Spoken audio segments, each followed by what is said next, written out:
Kun tuutoriyaalii koorsii Critical Thinking yookaan loojikii irratti afaan Oromootiin isiniif kennamudha. Tuutoriyaalii keenyaan chaaptar 4 paartii isa dhumaarra geenye jirra. Paartii kanaan immoo kan wajjin laallu egaa. Sabtoobikii lamadha. Inni jalqabaa barreessitu Critical Thinking. Namni tokko Critical Thinkerii kan taaneef wantoota isa daangessan yookaan gufuutti ta'an ilaalla. Akkasuma immoo benefits of Critical Thinking ilaalla dhumarra jechuudha. Critical Thinkerii ta'uun faayidaan isaa maali waan jedhu ilaalla. Hamma dhumaatti nafaan akka turtan sanaffeera. YouTube chaanalii Dirree Barnootaa Baaraa Dirreetan sabiskiraayib gochuu akka hin daganne ammas irra deddeebi'een isinitti iyya. Laayik godhaa eegalamoo viidiyoo kana jechuudha. Kallattumaan gara tuutoriyaalii keenyaatti deemu. Barreessituu Critical Thinking. Namni tokko akka Critical Thinkerii hin taane maaltu gufuutti ta'a? Maaltu danqaatti ta'a? Kanaaf danqaawwan kana ilaallaa jechuudha gaara. Egocentrismiin inni tokkoon ilaalla. Egocentrism jechuun fedhii ofii giddugaleessa godhachuu, fedhii ofii miira ofii qofa giddugaleessa godhachuu. Sociocentrism gruppii yookaan soosaayitii ofii qofa giddugaleessa godhachuu. Unwarranted assumptions tilmaamawwan yookaan yaadawwan unwarranted ta'an yookaan immoo wabii kan hin qabne jechuudha. Stereotaappii qoodiinsa waan akkasii relativistic thinking jedhamti waan hundumaa relativii ilaaluu dhiisuu, birqabaan ilaaluu dhiisuu fi wishful thinkingidha. Wishful thinking hawwii qofa jechuudha waan tokko akkasumaan hawwuu minyooti. Isaan kana tokko ilaalla. Egocentrismidha jalqaba irratti kan ilaallu. Barreessitu critical thinking inni jalqaba egocentrismidha jechuudha. Egocentrism is the tendency to see reality as centered oneself jechuudha. Reality yookaan dhugaa tokko of giddugaleessa godhatanii fedhii ofii miira ofii qofa giddugaleessa godhatanii ilaaluu jechuudha. Kanatti jette qofti sirrii akka ta'etti. Fedhii keessii guunnaa wanti sun akka dhugaa ta'etti. Egocentrists are selfish ofittoodha jechuudha. Egocentric namoonni ta'an ofittoodha isaan selfishidha. Self-absorbed people.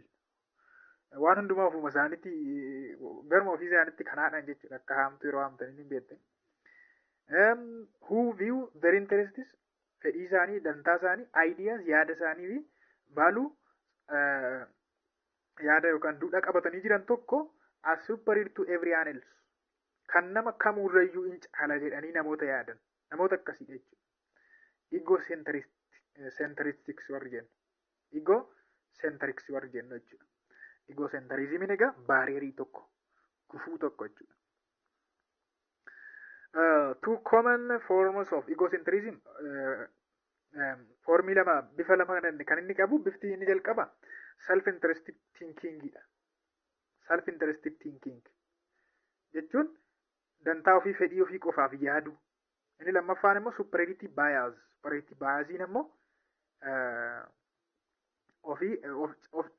warra kaanirra of caalchisuu jechuudha. Warra kaanirra of caalchisuu ofiif looguu jechuudha miti.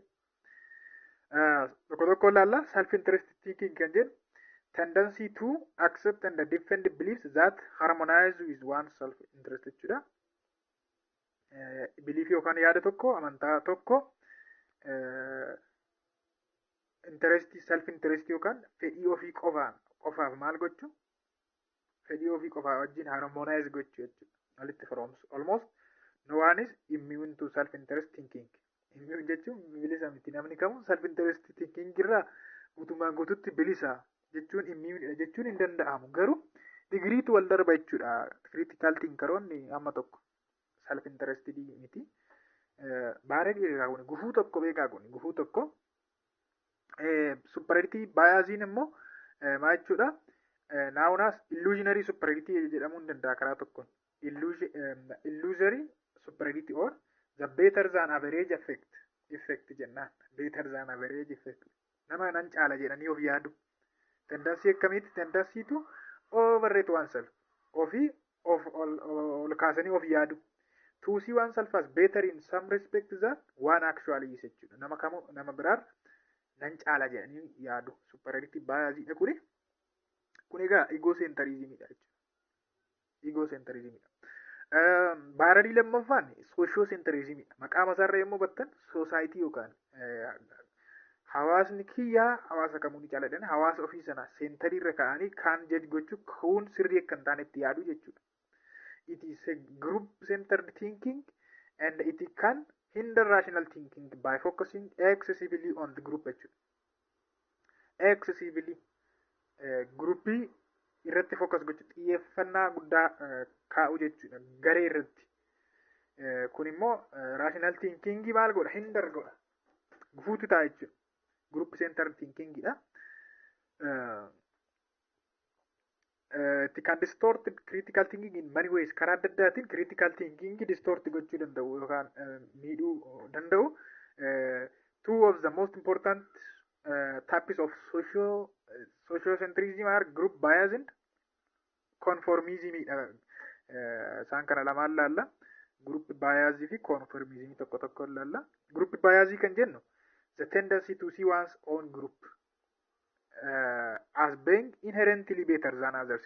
Uumamumaan groupiin ko nation saba ta'uu danda'a, tribe qomoo ta'uu danda'a, sektii jedhameti citaa groupii irraa qaccee cittuu groupii jechuudha. Peering groupii ta'uu danda'a. Inni kun groupiin kiyya kun uumamumaan groupii biraarra ni caala jedhanii amanu. Kun group bias.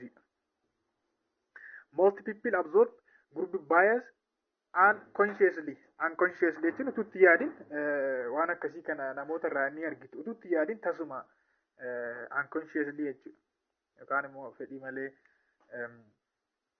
karaa usually from early childhood keessumaa yeroo ijoollummaatti amma yeroo isin saba keessanitti maalii keessanitti saba keessaniif traayibii sektii gruppii keessaniif yeroo utuu hin beekin unconsciously jechuudha yeroo bias gootan yeroo loogdanii jira.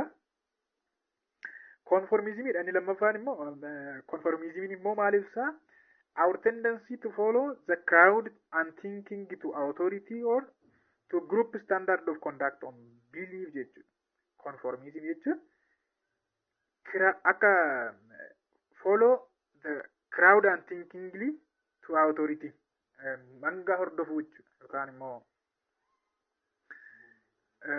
mentality or sheep mentality or group thinking isa jenne sana jechuudha. Isarratti focus gochuudha. Inni sadaffaan warranted assumptions and stereotype. Barrieriin sadaffaan jechuudha. Akkuma maqaa isaa irraa hubattu nama warranted jechuudha. Wabii waan hin qabne ragaa waan hin qabne akka jechuutiin an assumption is something we believe. Assumption jechuun baay'ee tilmaamadha. Assumption assume gochuu waan tokko tilmaamu hin ta'a jedhani. Kanaaf assumption jechuun something we believe to be true. Dhugaa ta'a jennee waan amannu tokko without any proof or conclusive evidence. Ragaa yookaan piruufii waan mirkaneessanii tokko hin jiru garuu dhugaadha jennee waan amannu tokko akkasumatti waan tilmaamnu tokko tilmaama jechuudha. Assumptioniin egaa vocabulary barsiisuu miti. Almost everything we think and do is based on assumption. Wanti hojjennu fi wanti goonu baay'een isaa assumption irrattidha kan inni hundaa'u assume goonee jenna. If the weather report calls for rain fakkeenyaaf we take an umbrella because we assume that. Fakkeenyaaf dibaabee fudhattee manaa baata ganama ganna keessa. Dibaabee fudhannee manaa baana roobni hin rooba jennee assume goona jechuudha. Garuu waan proof goone hin qabnu. Just tilmaama waan tokko qabna garuu jechuudha akka roobu. The meteorologist is not lying.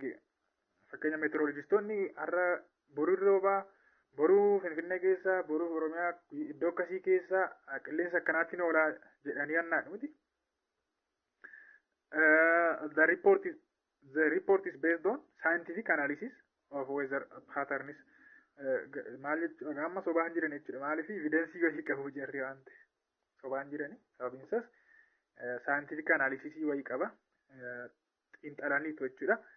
The instruments are accurate and so forth. Instrumentiin isaan fayyadaman meeshaan isaan fayyadaman sababiin accurate qabuuf maaliif amanama jechuudha. Inni arfaffaan relativist thinkingidha. Baay'ee faallaa isaati jechuudha. Baararii kan ta'u qabu and relativist thinkingidha jechuudha. Waan hundumaa birqabaan laaluu dhiisu. Relativism is the view that truth is a matter of opinion. Dhugaani yaadadha akka itti yaaddutu murteessaadha jechuudha. Matter of opinion akka itti yaaddu murteessaadha. Dhugaas ta'uu danda'a, dhugaas ta'uu dhiisuu danda'a. Tiruuziin jechuudha. Wanti tokko tiruuziidha kan jennu birqaba ta'uu qabaataadha. Relatively yaaluu qabnaadha. There is no objective or absolute standard of truth. Absolute kan ta'e hin jiru wanti kamuu jechuudha. Yookaan immoo objectively namni hundinuu akka irratti walii galuu danda'utti wanti tokko dhugaadha jechuu hin dandeenyu relativeidha. Tiruuziin relativeidha wanti jedhamu jedhamanii tiyooriin akkas. There are two popular form of relativism gosa lama jira, tokko subjectiveidha inni lammaffaan cultural relativismidha.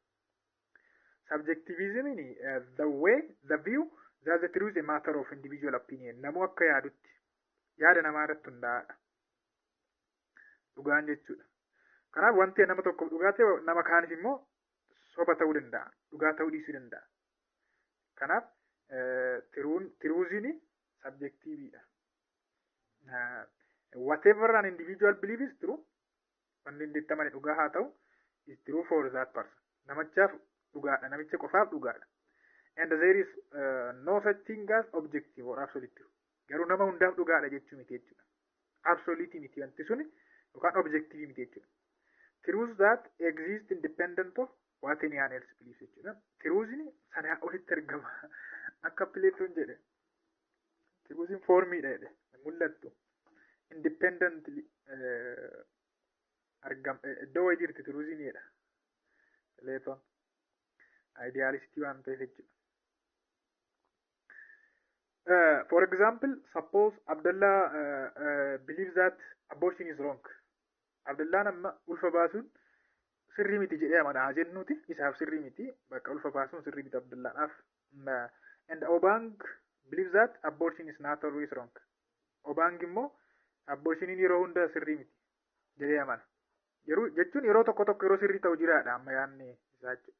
According to subjectivism, akka subjectivismitti abortion is always wrong for Abdullah. Abortioniin yeroo hundumaa Abdullaadhaaf dhugaa. Garuu Obaangiif immoo not always wrong for Obang. Obaangiif immoo abortioniin yeroo hundumaa sirrii. Yeroo tokko sirrii ta'uu danda'a, yeroo tokko immoo sirrii ta'uu dhiisuu danda'a. Obaangiif relativeidha jechuudha. Dhugaan argitanii relativeidha. Namaa namatti adda addadha. Both believe are true for them. Maaliif isaaniif dhugaa waan ta'eef jechuudha. Cultural relativism inni lammaffaan immoo cultural relativism jechuun immoo akkuma bittan aadaa tokko keessatti piraktisiin tokko sirrii yoo ta'e aadaa kan biraa keessatti immoo sirrii ta'uu dhiisuu danda'a. Jibbuu danda'u jechuudha. Gareen tokko immoo piraktisiin kun sirrii miti jedhani. It believes that truth is a matter of social cultural opinion. Akkasitti amanu jechuudha. Dhugaanii akka hawaasni sun fudhatettidha. What is true is whatever most people in society believe to be true. Wanti isaan dhugaadha jedhanii fudhatan kamuu isaaniif dhugaadha. Dhugaadha jechuudha isaaniif. Dhugaadha jedhanii egaa fudhatan. Fakkeenyaaf drinking wine is widely considered to be wrong in Iran. Iran keessatti amma wayinii dhuguun sirrii miti wrongidha. But it is not generally considered to be wrong in France. France keessatti immoo wayinii dhuguun yerootti sirrii ta'us hin jira, yerootti immoo sirrii hin taanes hin jira. Therefore, drinking wine is immoral in Iran. Iran keessatti immoralidha, alsafuudha. But it is morally permissible in France. France keessatti garuu morally heeyyamamaadha jechuudha. Wayinii dhuguun. Kanaaf cultural relativism kan inni mul'isu wanti aadaa tokko keessatti sirrii ta'e aadaa biraa keessatti sirrii ta'uu dhiisuu danda'a. Kanaafidha tiruun culturally relativeidha. Inni the most common form of relativism is moral relativismidha. Relativism baay'ee beekamaan jechuudha. Moral relativismidha. Filosofii baay'ee keessattis kan argattani. Moral subjectivism is the view that what is morally right and good for an individual is whether a belief is morally right and good jechuudha. Moral subjectivism jechuun moralitiin exposed to subjectividha jechuudha. Subjectividha jechuun bakka tokkotti sirrii kan ta'e iddoo biraatti sirrii ta'uu dhiisuu danda'aadha. Moral subjectivism kan inni ibsu jechuudha. Moral subjectivism comes into two major forms. Formii lamaan ilaaluu dandeenya. Cultural moral relativism fi moral subjectivismidha jechuudha. Well, Baaradiin shanaffaan wishful thinkingidha. Wishful thinking hin jedhamee hawwii akkasumaan minyooti callittee kana hawwitu waan gochuu hin dandeenyu jechuudha. It refers to state of believing something not because you had got good evidence for it, but simply because you wished it were true. Evidence qabdaaf miti. Evidence hin qabdu garuu utuu dhugaa ta'een akkasumatti ni hawwita jechuudha. Evidence utuu hin qabaate maal godhare lafatti hawwuu namaan godhu. Kanaaf kun baaradii tokkodha jechuudha. Hawwii qoftumaan godhu waan ta'eef. People fear the unknown. Namoonni waan beekamne tokko ni sodaatu. And invent comforting means to render the universe less hostile and more predictable. Well, benefit isaa laallee xumurraa benefitii critical thinking jechuudha. Dhumarra geenye jirra. Critical thinking ta'uun faayidaa qaba. Gabaabatti laalla jechuudha. Ishee kana critical thinking skill and dispositions. Critical thinking maal nu barsiisa? It teaches us how to raise and identify fundamental questions the problems in the community. Hawaasa tokko keessatti gaaffiilee bu'uuraa akkamitti akka kaasuu dandeenya. Rakkoowwan bu'uuraa akkamitti akka furuu identify gochuu adda baasuu akkamitti akka dandeenyu nu barsiisa. Critical thinking jechuudha. Yookaan gad fageessanii yaaduun. Critical thinking karaa biraa maal nu barsiisa? How to reformulate these problems clearly and precisely. Rakkoowwan jiran jechuudha akkamitti akka karaa ifatan clearly akkamitti akka furuu dandeenya. How to gather and access relevant information. Odeeffannoowwan barbaachisoo ta'an akkamitti akka walitti qabachuu dandeenya. Akkamitti akka even access gochuu dandeenya. Argachuu akka dandeenya. Critical thinking nu barsiisa jechuudha kana kan. How to develop reasoned conclusion and the solutions. Testing them against relevant criteria and standards. Reasoned conclusions yookaan immoo guduunfaa sababawaa ta'e tokko bira akkamitti akka ga'uu dandeenya. And the solution furmaata reasoned ta'e sababaa ta'e tokko akkamitti akka bira ga'uu dandeenya. Testing them isaanumayyuu deebinee akkamitti akka kiraateriyaa adda addaatiin safartuuwwan yookaan standaardii adda addaatiin ulaagaawwan adda addaatiin akkamitti akka testi goonu jechuudha. Nu barsiisa critical thinking. How to be open-minded to alternative system of thought. Open-minded akkamitti akka ta'uu qabnu. Sammuun keenya banaa akka ta'u jechuudha. Yaaduuf, recognize gochuuf and access your own assumption implication jechuudha. San booda assumptionii mataa keetii horatta. Ofitti amanamummaa horatta. Critical thinking kana kanaaf nu gargaara. Karaa bira critical thinking is what university is all about.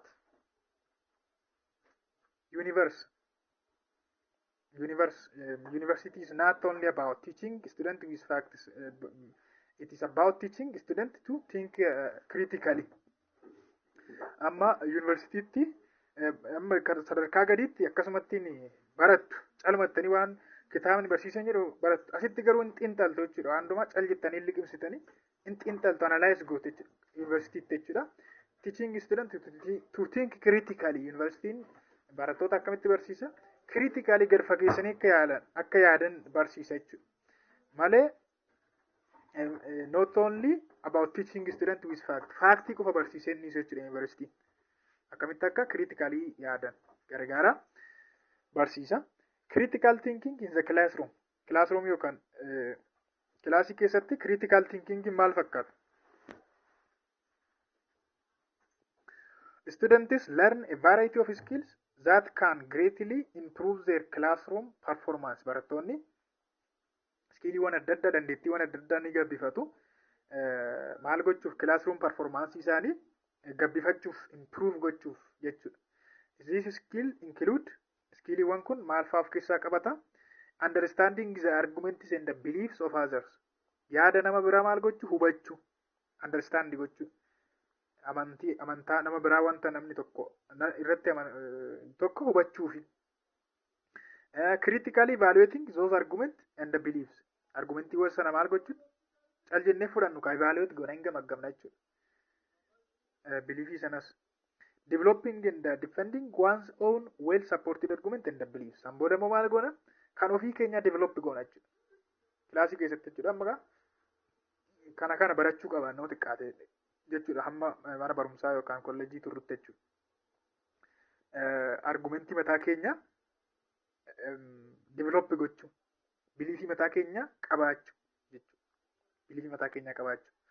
Also critical thinking can be help us. Critical thinking ammas kan inni nu gargaaruuf to avoid making foolish personal decisions. Jiramiti personal decision yookaan immoo murtoon nuti fudhannu tokko foolish murtoo gowwaa akka hin taane nu gargaara jechuudha. Avoid akka goonu murtoo gowwaa sana murtoo ogummaadhaan hin gunne sana avoid akka goonu nu gargaara. To promote democratic process. Processiiwwan yookaan adeemsa demokiraasii maal akka goonu akka jajjabeessu akka promote goonu nu gargaara. In democracy, it is the people who have the ultimate say over who governs and for what purpose. Mitire democracy keessatti ultimate power kan qabu uummata jedhama. Yookaan immoo aangoo olaanaan harka kan uummataati. Citizens should vote. Uummanni filuu qabu. Should evaluate different public policy. Imaammata maal gochuu qabu gamaggamuudha qabu. Imaammatawwan ba'an poolisiiwwan ba'an and collectively determine their fate and etc. Collectively yookaan immoo walitti dhufanii fedhii isaanii murteeffachuu qabu jechuudha. Murteeffachuu qabu. Hiree isaanii murteeffachuu qabu jechuudha. To have personal enrichment jechuun ofii of guddisuun proof of gochuun jira miti. Critical thinking ofii keenya akka improve of goonu enrich akka of goonu nu gargaara jechuudha. One of the most basic truths of human condition is that most people most of the time believe what they are told. Yeroo baay'ee waan itti himame amanu namoonni waan itti himame amanu garuu xiinxaluu akka qabaannu immoo critical thinking nu barsiisa jechuudha. Waan nutti himamu hunda liqimsuu illee kan qabnu. Well, bakka xumurree jira kun chapter 4. By the way, chapter 4 boodarran hojjedhe chapter 5 ergan xumure maaliifi chapter 5 dursee sin dhaqqabsiisuuf waanan tureef jechuudha. Dursee sin dhaqqabsiisuu waanan barbaadeef chapter 5 hojjedhiinas deebi'ee tureeyyuudha. Chapter 4 chapter 5 ergan hojjedhe tureeyyuudha. Turee jira. Xumuramee jira bakka amma chapter 4tti goolamne irra walumaa gala critical logic and critical thinking jechuudha. Playlist keessa galaatii ilaalaa hundumaa. Logikiin kophaa, globaliin kophaa, anthropologiin kophaa hundu playlist keessa jira. Kana playlist qaba keessa viidiyoowwan hunda isaanii ni argattu jechuudha. Xumurree jira logic chapter 5 achi kan jiru yaada isin fayyadu logic for layers kan jedhamu koorsiin hin jira addatti chapter 6 dha garasitti kan jiru. Isaaniif kennama barattoota seeraa waggaa jalqabaatiif kennama malee freshmaaniidhaaf waan kennamu natti fakkaatu yuunivarsiitii kanatti hin kennamu Finfinneetti iddoo biraatti hin beeku waan kennamu miti jechuudha. Galatooma ulfaadha waan nafaana turtaniif Oliyaad Baratichaan ture yuunivarsiitii Finfinneetti School of Law waan nafaana turtaniif ulfaadha. Miidiyaa keessan barnoota afaan warri taatan immoo subscribe gochuun dagatina. Baabaa isinan jaalladha.